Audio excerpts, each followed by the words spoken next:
हम दोबारा इसको थोड़ा सा रिव्यू कर लेते हैं। ये डाइजेशन की डेफिनेशन है जिसमें हमने पढ़ा कि लार्जर फूड पार्टिकल स्मॉलर में ब्रेक डाउन होते हैं ताकि वो ब्लड में एब्जॉर्ब हो सके एंजाइम्स की मदद से, और वो फिर ब्लड में एब्जॉर्ब होकर हमें एनर्जी प्रोवाइड कर सके। जो सिस्टम इस प्रोसेस को सपोर्ट कर रहा है वो है डाइजेस्टिव सिस्टम, जिसकी डायग्राम मैंने ड्रॉ की है। ठीक है, अब हम इसको लेबल कर रहे हैं इस डायग्राम को। This is called oral cavity and this channel is called esophagus. Esophagus, it is also called as food pipe. इसको food pipe भी कहा जा सकता है। This is stomach, ये stomach है। This is small intestine and this is large intestine। ये सारी जो ब्लू में बनी हुई है ये लार्ज इंटेस्टाइन है, इसको कोलन भी कहते हैं। इसका जो एंड वाला हिस्सा है दैट इज कॉल्ड रेक्टम, और इसके एंड में ये जो ओपनिंग है that is called anus. This is liver, this is gall bladder,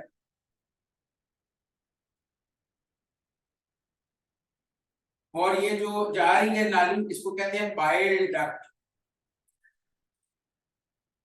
bile duct, ठीक है। दिस इज पैंक्रियास,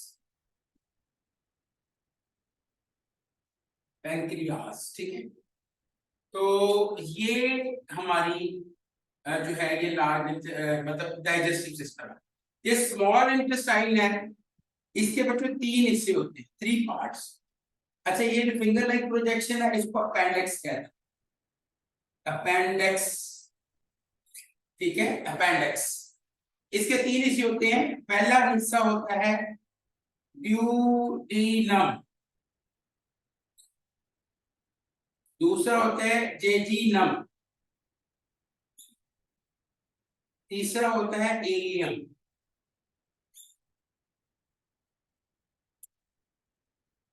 ठीक है, तो ये 3 हिस्से होते हैं स्मॉल इंटेस्टाइन के, ठीक है, 3 पार्ट्स ऑफ स्मॉल इंटेस्टाइन। ये है हमारी डाइजेस्टिव सिस्टम की डायग्राम, जिसको अब हम आगे एक्सप्लेन भी करेंगे। इसको देख ले आप, जरा बना लें।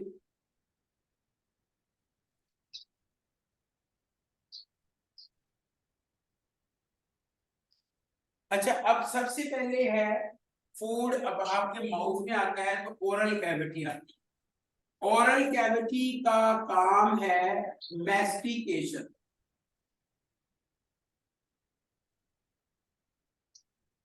मैस्टिकेशन यानी इसमें हम फूड को चबाएंगे, मैस्टिकेट करेंगे। सबसे पहले फूड की मैस्टिकेशन होगी, और इसमें एक सलाइवा मिक्स होगा, जो थूक है वो मिक्स होगा, उसके अंदर एक अमाइलेज एंजाइम है जो कि कार्बोहाइड्रेट्स को 60% डाइजेस्ट कर देगा। तो एक तो मैस्टिकेशन हो रही है यहाँ पे, दूसरा यहाँ पे हो रहा है मिक्सिंग ऑफ सलाइवा।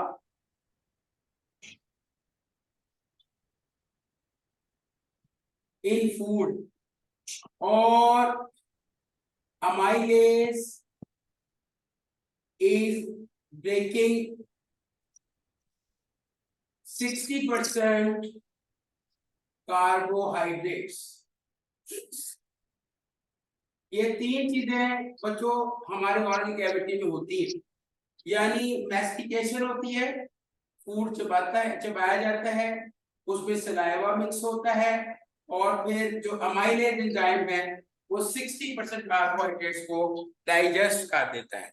ये 3 चीजें होंगी आपकी ओरल कैविटी के अंदर, मैस्टिकेशन चबाना, फिर उसके अंदर सलाइवा मिक्स होना, और फिर उसके अंदर जो अमाइलेज एंजाइम है वो क्या करेगा, कार्बोहाइड्रेट्स को ब्रेक डाउन करेगा 60%। उसके बाद खाना आपका चला जाएगा इस फूड पाइप के अंदर। ये फूड पाइप, ये इसोफेगस है, It helps in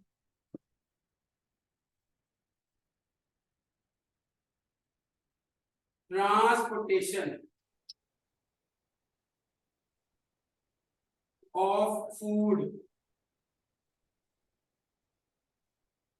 from throat to stomach. ये इसका काम है कि ये खाने को ट्रांसपोर्ट करता है थ्रोट से स्टमक, इसीलिए इसको फूड पाइप कहते हैं। Through peristalsis, through peristalsis. बच्चों पेरिस्टालसिस एक कंट्रैक्शन और रिलैक्सेशन है फूड पाइप, यानी हमारा जो फूड पाइप है कॉन्ट्रैक्ट भी करेगा, रिलैक्स करेगा, कॉन्ट्रैक्शन एंड रिलैक्सेशन होगी जिसकी वजह से फूड नीचे जाएगा। उस प्रोसेस को हम क्या कहते हैं? पेरिस्टालसिस। तो पेरिस्टाल्टिक मूवमेंट की वजह से फूड जो है वो नीचे को जाता है, ठीक है। अच्छा बच्चों, ये जो अमाइलेज एंजाइम है इसका एक और नाम दिया है टाइलिन, TYLIN, टाइलिन। ये याद रखना, आपने एमसीक्यूज में आ सकता है। Another name of amylase enzyme is tyline, TYLIN, tyline, ठीक है, P साइलेंट है। तो अब फूड ईसोफेगस में आ गया और ईसोफेगस ने इसको आपके स्टमक तक पहुंचा दिया। इसके बाद जो स्टमक है, स्टमक में फूड जो है उसमें एसिड मिक्स होगा। आप जरा गौर कीजिएगा, इसमें होगा mixing of acid and enzyme in food. एक तो यहाँ पे एसिड मिक्स होगा फूड के अंदर, और दूसरा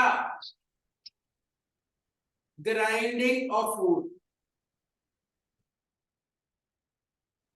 मैदा जो है वो ग्राइंडर है, ये फूड को ग्राइंड करेगा, ग्राइंडिंग ऑफ फूड, ठीक है। अच्छा, ये जो एसिड मिक्स होता है वो एसिड का नाम है hydrochloric acid, HCl। Hydrochloric acid जो है ये मिक्स होगा और इससे फिर फूड जो है मजीद ब्रेक डाउन होगा और एंजाइम भी कुछ मिक्स होंगे इसके अंदर, ठीक है। यानी जो आपका स्टमक है वो फूड को काफी हद तक क्या करेगा? ग्राइंड कर देगा, ग्राइंडर है ये, समझ। इसके बाद फूड आ जाता है स्मॉल इंटेस्टाइन। स्मॉल इंटेस्टाइन की जो लेंथ होती है वो 20 फीट होती है, ठीक है, याद रखिएगा 20 फीट, तो 20 फीट लंबी है। इसका पहला इसका ड्यूडिनम है, ड्यूडिनम के अंदर रिमेनिंग डाइजेशन होती है, और जो जिजिनम और इलियम है इसमें एब्जॉर्प्शन होती है, यानी कि जो फूड डाइजेस्ट हो चुका है वो ब्लड में एब्जॉर्ब हो जाता है। अच्छा, अब ये फूड डाइजेस्ट कैसे होगा? जब ये स्टमक में आता है तो स्टमक के अंदर एक एंजाइम है pepsin, pepsin, PEPSIN। Pepsin enzyme proteins को डाइजेस्ट करता है, तो आपकी स्टमक में काफी हद तक प्रोटीन डाइजेस्ट हो चुकी होती है। बाकी जितनी भी डाइजेशन होती है वो आपकी स्मॉल इंटेस्टाइन के पहले हिस्से में होती है, जिसका नाम है ड्यूडिनम। इसमें याद रखें, स्मॉल इंटेस्टाइन में जो डाइजेशन हो रही है उसमें सबसे इंपॉर्टेंट जो हिस्सा ले रहा है पार्ट, वो पेंक्रियाज है, आपका लबलबा है पेंक्रियाज, जो कि डाइजेशन में इंपॉर्टेंट रोल प्ले कर रहा होता है। वो मैं आपको बताता हूं किस तरह से करता है। ये जरा गौर कीजिएगा कि आपका जो पेंक्रियाज है,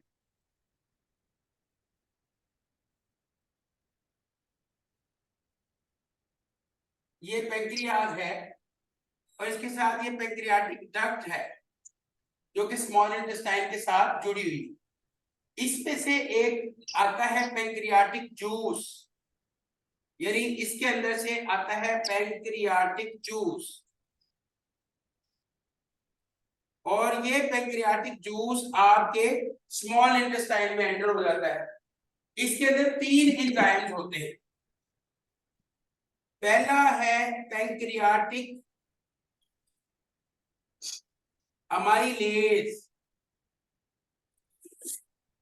दूसरा है ट्रिप्सिन और तीसरा है लाइपेज। ये 3 एंजाइम्स हैं बच्चों जो इस जूस के अंदर से छोटी आंत में चले जाते हैं। पैंक्रियाटिक अमाइलेज कार्बोहाइड्रेट्स को डाइजेस्ट करता है, कार्बोहाइड्रेट्स को डाइजेस्ट करता है, जबकि ट्रिप्सिन प्रोटीन्स को डाइजेस्ट करता है और लाइपेज फैट्स को। यानी पैंक्रियाटिक जूस के अंदर ऐसे एंजाइम्स हैं जो कि फैट, कार्बोहाइड्रेट्स और प्रोटीन्स तीनों चीजों को डाइजेस्ट कर सकते हैं। और ये कहां से किस तरफ आ रहा है? स्मॉल इंटेस्टाइन के पहले पार्ट। तो इसका मतलब ये है भाई कि ये जो स्मॉल इंटेस्टाइन का पहला पार्ट है उसमें पैंक्रियाटिक जूस में ये एंजाइम है जो कि डाइजेशन में बहुत ज्यादा हेल्प कर रहे होते हैं और 3 चीजों को डाइजेस्ट करते हैं, कार्बोहाइड्रेट्स, प्रोटीन्स और फैट्स। कुछ प्रोटीन तो स्टमक डाइजेस्ट कर चुका होता है। स्टमक के अंदर कौन सा एंजाइम होता है ये आपने याद रखना है। उस एंजाइम का नाम है पेप्सिन। क्या नाम है जी? पेप्सिन, जो कि प्रोटीन्स को डाइजेस्ट करता है। 60% कार्बोहाइड्रेट्स तो माउथ में डाइजेस्ट हो चुकी होती है, बाकी स्मॉल इंटेस्टाइन में आगे जब आती है तो पैंक्रियाटिक अमाइलेज उसको डाइजेस्ट कर लेता है। 60% प्रोटीन स्टमक में डाइजेस्ट हो चुकी होती है, जब वो आपके स्मॉल इंटेस्टाइन में आती है तो ट्रिप्सिन उसको डाइजेस्ट कर लेता है और जो फैट है वो डाइजेस्ट भी आपके स्मॉल इंटेस्टाइन में होती है, ऊपर वाले हिस्सों में नहीं होती। इसलिए फैटी फूड देर से डाइजेस्ट होते हैं। Fatty foods take much time as compare to carbohydrates and protein. सबसे पहले कार्बोहाइड्रेट्स डाइजेस्ट होते हैं, फिर प्रोटीन, फिर फैट्स। अच्छा, अब ये याद रखिए यहाँ पे लिवर का बड़ा इंपॉर्टेंट रोल है, क्योंकि जिस तरह ये आपका पैंक्रियाज है, इसने एक पैंक्रियाटिक जूस प्रोड्यूस किया है, इसी तरह जो लिवर होता है, लिवर ये प्रोड्यूस करता है एक लिक्विड जिसको हम कहते हैं बाइल। यहां से ये बाइल स्मॉल इंटेस्टाइन में आएगा। क्या आएगा? Bile salt. ये बाइल सॉल्ट जो होगा पहले लिवर स्टोर करवाएगा गालब्लैडर से, और फिर यहाँ से थोड़ा थोड़ा बाइल सॉल्ट आएगा नीचे, और नीचे कहां पे आएगा? स्मॉल इंटेस्टाइन पे। बाइल का काम है फैट को डाइजेस्ट करवाना, ये फैट की डाइजेशन में हेल्प कर रहा होता है। यानी लाइपेज और बाइल मिलकर फैट की डाइजेशन में हेल्प करते हैं। ठीक है, इसका काम है फैट की एमल्सिफिकेशन करना। एमल्सिफिकेशन का मतलब होता है फैट्स को सॉफ्ट करना ताकि वो टूट सके, एमल्सिफिकेशन। तो बच्चों इसका मतलब ये है कि सबसे इंपॉर्टेंट जो ऑर्गन है डाइजेशन के लिए वो स्टमक के बाद पैंक्रियाज और लिवर है, क्योंकि अगर पैंक्रियाज और लिवर ना हो तो फिर डाइजेशन नहीं हो सकती फैट्स की और बाकी चीजों की। तो ये आप याद रखें कि ये है आपकी स्मॉल इंटेस्टाइन का रोल। स्मॉल इंटेस्टाइन जिसमें मेन फूड की डाइजेशन हो रही होती है। इसके बाद फूड ब्लड में एब्जॉर्ब होता है, ड्यूजिनम और इलियम। ये स्मॉल इंटेस्टाइन के दूसरा और तीसरा हिस्सा है।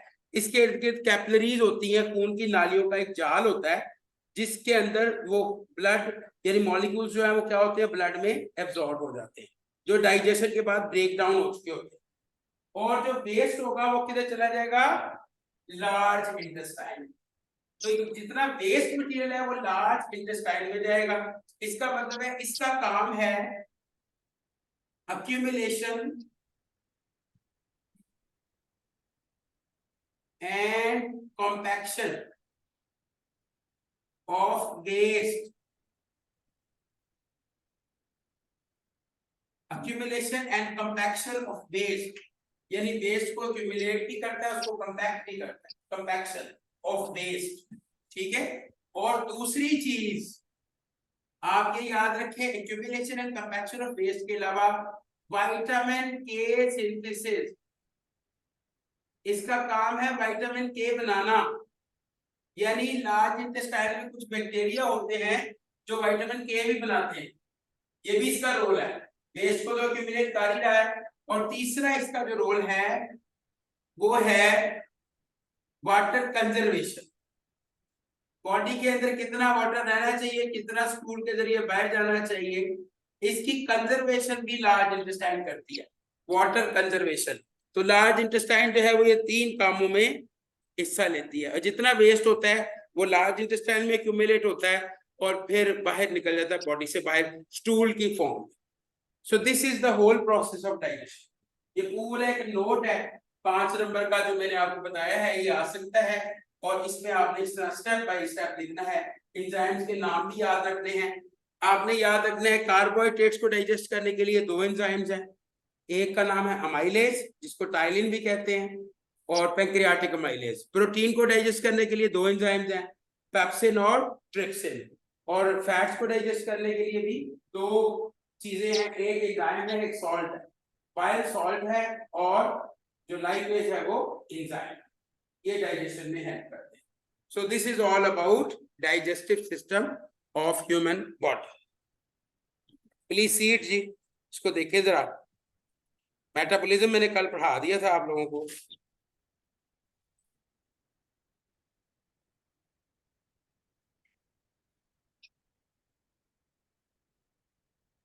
इसके बाद एक और छोटा सा क्वेश्चन है जो मैं आपको करवाऊंगा, वो है लिवर के ऊपर।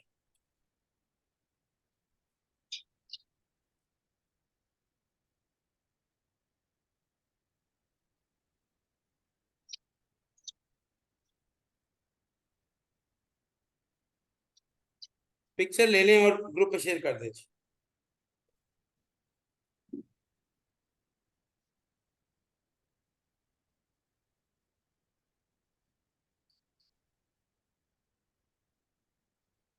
ग्रुप में पिक्चर शेयर कर दे, मुझे शेयर कर दे।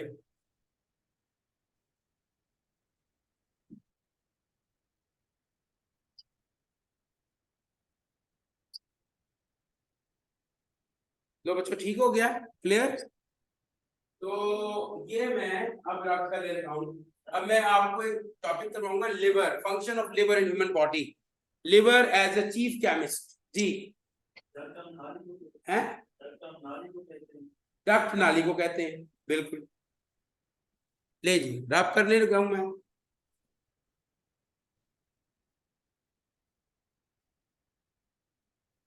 अब हमारा एक टॉपिक है, liver is a chief chemist of human body. Liver is a chief chemist of human body. Liver जो है वो हमारी बॉडी का एक चीफ केमिस्ट है।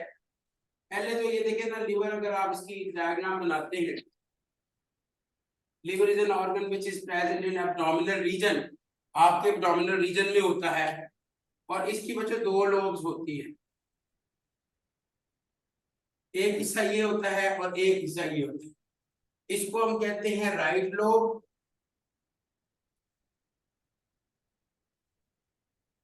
और इसको हम कहते हैं लेफ्ट लोब। और ये जो है ये एक पार्टीशन है, इसको कहते हैं फैल्सी फोरम, फैल्सीफोरम लिगामेंट, फैल्सीफोरम लिगामेंट। तो ये है इसका ये स्ट्रक्चर, लिवर का स्ट्रक्चर मैंने बनाया है सिर्फ। ये हमारे एब्डोमिनल रीजन में पाया जाता है, एब्डोमिनल रीजन में होता है। अब हमारा जो टॉपिक है वो ये है कि लिवर जो है वो चीफ केमिस्ट है। ये कैसे जस्टिफाई होगा कि लिवर चीफ केमिस्ट है?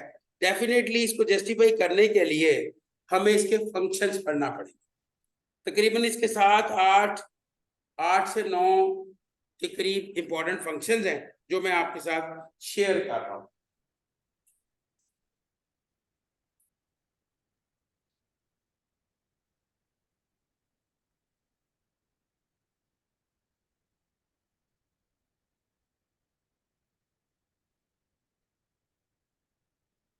लीवर का पहला फंक्शन ये है कि इट हेल्प्स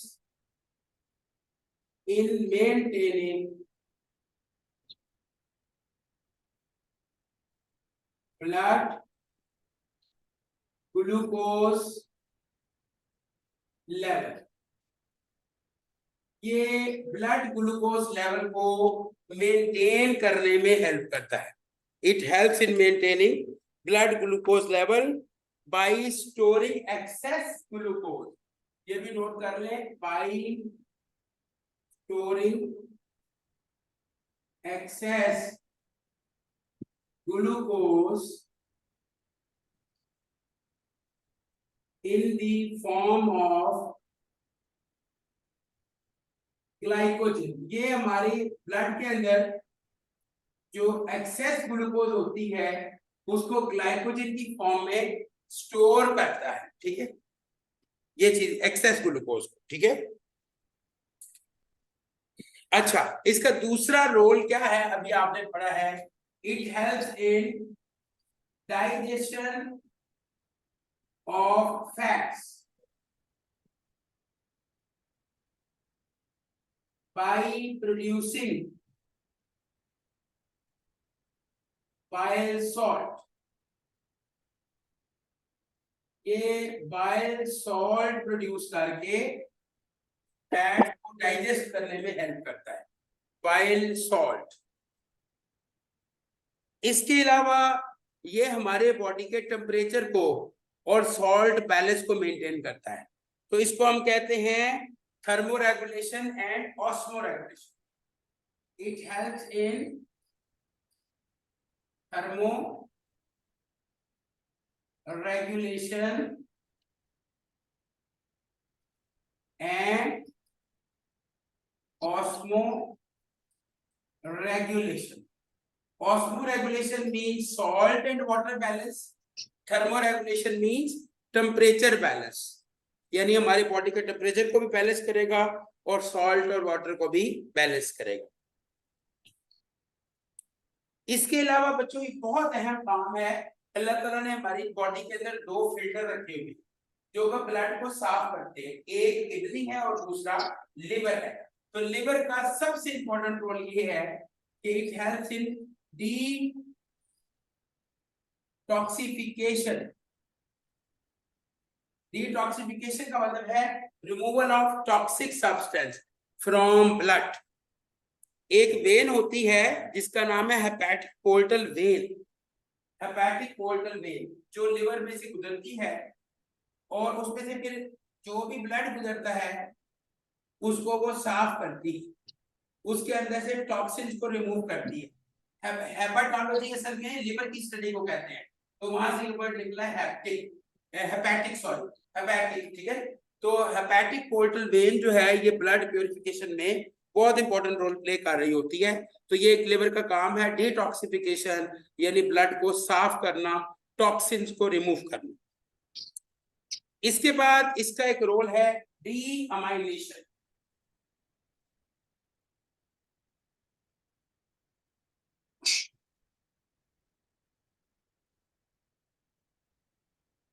डीएमाइलेशन बच्चों, डीएमाइलेशन का मतलब है removal of amino acids, removal of excess amino acids.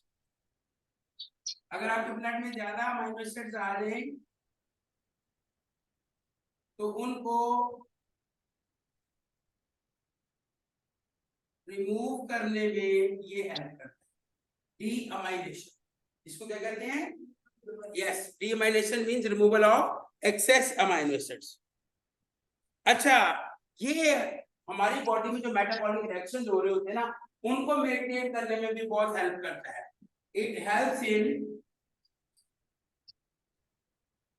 helps in maintaining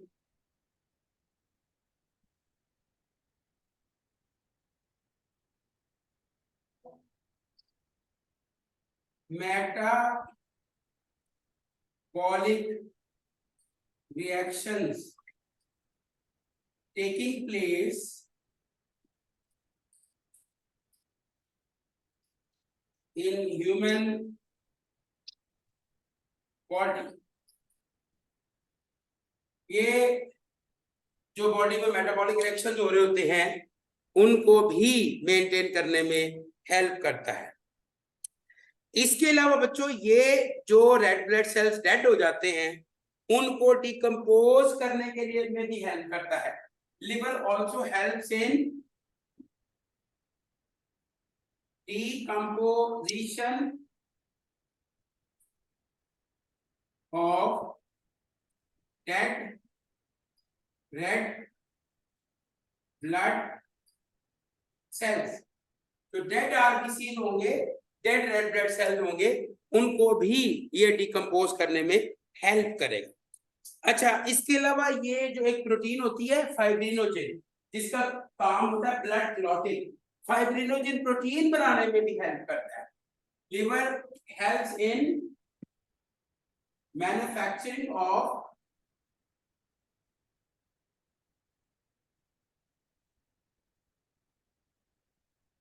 fibrinogen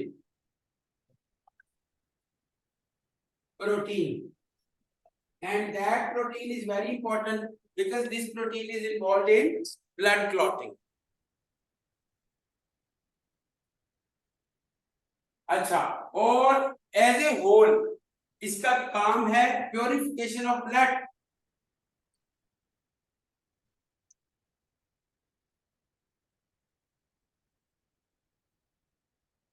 purification of blood, and last but not least इसका एक और फंक्शन भी है, जो इसका 10वां इंपॉर्टेंट फंक्शन है, वो है कार्बोहाइड्रेट मेटाबॉलिज्म। यानी आपकी जो बॉडी में कार्बोहाइड्रेट्स जाएंगे जिन्होंने आपको एनर्जी देनी है, उसके मेटाबॉलिज्म के अंदर इसने इंपॉर्टेंट रोल प्ले करना है। So carbohydrate metabolism is another important function of liver। So you can see that कि ये आपके ग्लूकोज लेवल को मेंटेन कर रहा है, डाइजेशन में हेल्प कर रहा है, कार्बोहाइड्रेट्स की मेटाबॉलिज्म में हेल्पफुल है, टेम्परेचर को भी रेगुलेट कर रहा है, और साल्ट बैलेंस वाटर बैलेंस को भी, टॉक्सिन्स को रिमूव कर रहा है, अमाइनो एसिड को एक्सेस को रिमूव कर रहा है ब्लड में से, आपके मेटाबॉलिक रिएक्शंस को मेंटेन भी कर रहा है, आपके डेड रेड ब्लड सेल्स को डिकम्पोज कर रहा है, फाइब्रिनोजेन प्रोटीन भी बना रहा है, और ओवरऑल ब्लड की प्योरिफिकेशन कर रहा है। So its functions are very important, therefore it is called as chief chemist of human body। Please write down, due to its vital or important functions, this organ liver is called chief chemist of human body। chief chemist, vital important functions or important functions, due to its vital functions or important functions, it is called chief chemist of human body। क्योंकि एक laboratory के अंदर भी जो chief chemist होता है वो supervise करता है तमाम रिएक्शंस को जो उस लेबोरेटरी में हो रहे होते हैं। तो आपकी बॉडी में जो रिएक्शन हो रहे हैं उनको सुपरवाइज कर रहा है लिवर। ठीक है, तो लिवर उन रिएक्शन को सुपरवाइज कर रहा है, मेंटेन करने में हेल्प कर रहा है, और बहुत सारे वाइटल फंक्शंस जो है वो परफॉर्म कर रहा है, तो उसको हम कहेंगे चीफ केमिस्ट। अच्छा, इसी के साथ एक छोटा सा एक और चीज मैं आपको करवा दूं, वो है पेंक्रियास। पेंक्रियास को हम कहते हैं double gland. Why it is called double gland? Pancreas को डबल ग्लैंड क्यों कहा जाता है? ये भी आपके एब्डोमिनल रीजन में होता है। तो बच्चों ये याद रखिएगा कि इसके अंदर से एक डक्ट निकलती है, ये अभी हमने पढ़ा, और इसके अंदर से पेंक्रियाटिक जूस निकलता है, और उस पैंक्रियाटिक जूस में एंजाइम्स होते हैं जिनके नाम हम पढ़ चुके हैं। ठीक है, अच्छा अब याद रखिए बच्चों, ग्लैंड वो ऑर्गन होता है या वो स्ट्रक्चर होता है जिसके अंदर से कोई ना कोई हार्मोन निकले या एंजाइम निकले। अब वो दो तरह की ग्लैंड होती हैं बॉडी में। एक ग्लैंड वो होती है जो अपने हार्मोन्स को या सेक्रेशन को डायरेक्टली ब्लड में डाल देती है विदाउट डक्ट, और एक वो होती है जो किसी डक्ट के जरिए से अपने हार्मोन्स को अपने टारगेट तक पहुंचाती है। अब इसमें ये डक्ट है जिसके जरिए से ये अपने हार्मोन्स को पहुंचा रही है ना एंजाइम को, तो ये एक्सोक्राइन है। जो डक्ट के जरिए पहुंचाए वो एक्सोक्राइन, जो डक्ट के बगैर पहुंचाए वो एंडोक्राइन। लेकिन मसला ये है बच्चों कि इसका कुछ हिस्सा एंडोक्राइन भी है। अब मैं आपको बताने लगा हूं, इसके कुछ सेल्स होते हैं, उन सेल्स को हम कहते हैं आइसलेट ऑफ लैंगरहैंस। इस सेल्स का नाम है बच्चों, ये सेल इसके अंदर मौजूद होते हैं। ये 3 तरह के हैं, अल्फा सेल्स, दूसरा है बीटा सेल्स, तीसरा है delta sales. Alpha beta delta. अब ये आपने याद रखना है, अल्फा सेल जो है एक हार्मोन सिक्रीट करता है, उसका नाम है ग्लूकागॉन, और बीटा सेल्स इंसुलिन सिक्रीट करती है, और delta sales digestive hormones secrete करते हैं। अब ये जो तीनों हार्मोन्स हैं ये ब्लड में डायरेक्ट जाते हैं बगैर किसी नाली की मदद से, यानी इसके जो सेल्स हैं ये हार्मोन प्रोड्यूस करेंगे और ये हार्मोन डायरेक्टली ब्लड के अंदर एंटर हो जाएंगे। इसका मतलब है यहाँ पे जो पैंक्रियाज है वो as an endocrine gland act कर रहा है, उसके साथ डक्ट भी है, अपने कुछ एंजाइम्स को थ्रू डक्ट अपने टारगेट तक पहुंचा रहा है, तो वहां पे as an exocrine gland act करेगा, और इसका कुछ हिस्सा जो है वो एज एन एंडोक्राइन एक्ट करेगा। तो इसलिए हम इसको क्या कहते हैं, double gland. So keep this thing in your mind that pancreas is called double gland because some of its part is endocrine in nature while other is exocrine in nature. Is it okay, clear? So this is about pancreas as well. इस पे भी short note आ सकता है, तो आपको इस तरह से मैंने समझाया कि how pancreas is endocrine as well as exocrine in nature.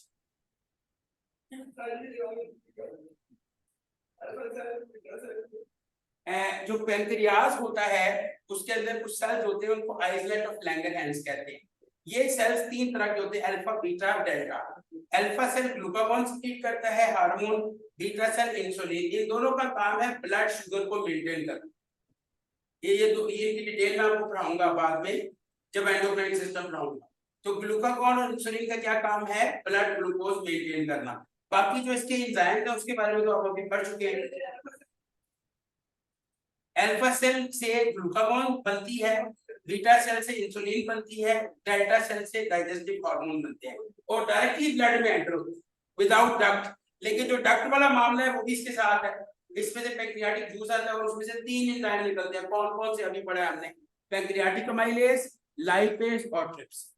तो वहां पे ये एक्सोक्राइन के तौर पे एक्ट कर रहा है और दूसरी तरफ ये एंडोक्राइन के तौर पे भी एक्ट कर रहा है। So therefore it is called as double gland. Is it okay, clear? ठीक है, काफी है। पॉइंट नंबर 3 क्या है, कार्बोहाइड्रेट मैटर। यानी हमारी बॉडी में जब कार्बोहाइड्रेट्स आएंगे तो उनकी तोड़ फोड़ का प्रोसेस होगा ताकि एटीपी बने, एडीपी बने। तो वो जो तोड़ फोड़ का प्रोसेस है, एडीपी एटीपी फॉर्मेशन, उसमें लिवर इंपॉर्टेंट रोल प्ले हाँ जी, ब्रेक होगी, फिर मेकिंग होगी, ब्रेकिंग होगी, मेकिंग होगी, तो सारा मिलकर मेटाबॉलिक प्रोसेस कहलाएगा। ठीक हो गया जी? ऑनलाइन में students, any question please?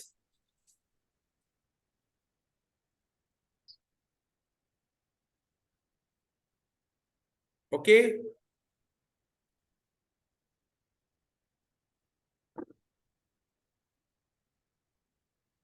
Okay, thank you, Allah Hafiz.